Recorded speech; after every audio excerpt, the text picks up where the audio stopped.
Seeing is believing, we often say. But that's not really true anymore, because thanks to artificial intelligence, we're increasingly encountering fake images, doctored videos, and manipulated audio. Whether we're watching TV, answering the phone, or scrolling through our social media feeds, it has become harder and harder to trust our own eyes and our own ears. The boundaries of reality are becoming blurrier every day. We've always consumed information under the assumption that what we're seeing and hearing is coming from the source that it says it's from, and that a human has created it. It's such a basic notion that it's left unsaid and taken for granted. But right now, that assumption is under threat. Deception is not new, fraud is not new, misinformation is not new. These are age-old problems, of course. What is new, though, is how quickly and easily someone can deceive or defraud and do it at a staggering scale. With powerful generative AI tools at their fingertips, all con artists need are just a few minutes to spin up a scam or a lie.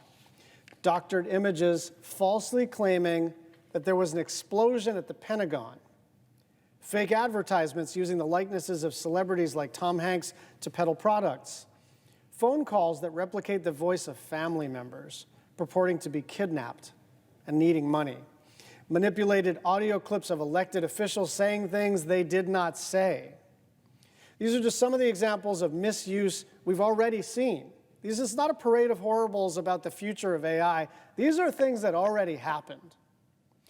And we're only scratching the surface of what's possible with AI. And because the possibilities are so vast, much of it yet to be discovered, it's easy to feel overwhelmed by it all, to think it's so complex you don't even know where to start. But we do know where to start.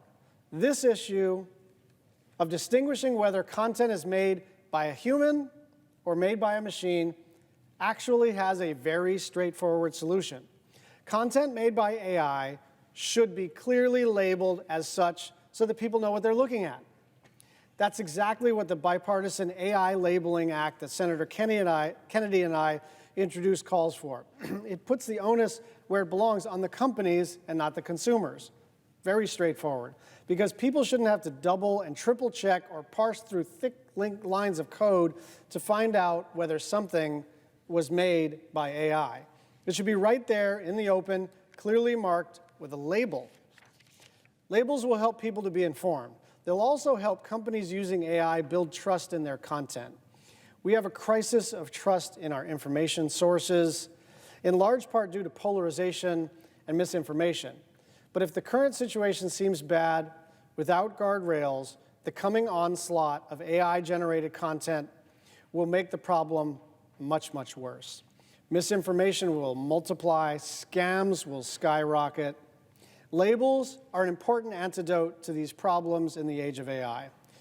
Whether we're ready or not, AI is here, and in the not-too-distant future, it will reshape virtually every facet of our lives, how we work, how our kids learn in school, how we get health care, to name a few.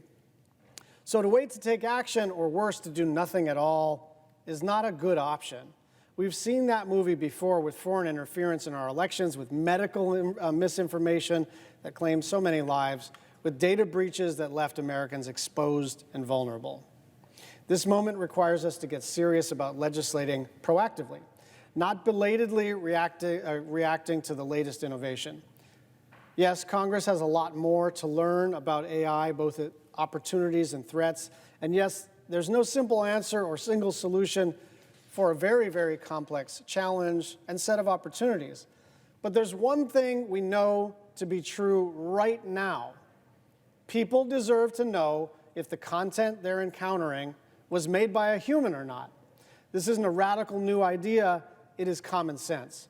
There's a long road ahead for regulating AI and in the policymaking space, but that should not prevent us from doing this good and sensible thing as soon as we can. Thank you, Madam Speaker. I yield the floor.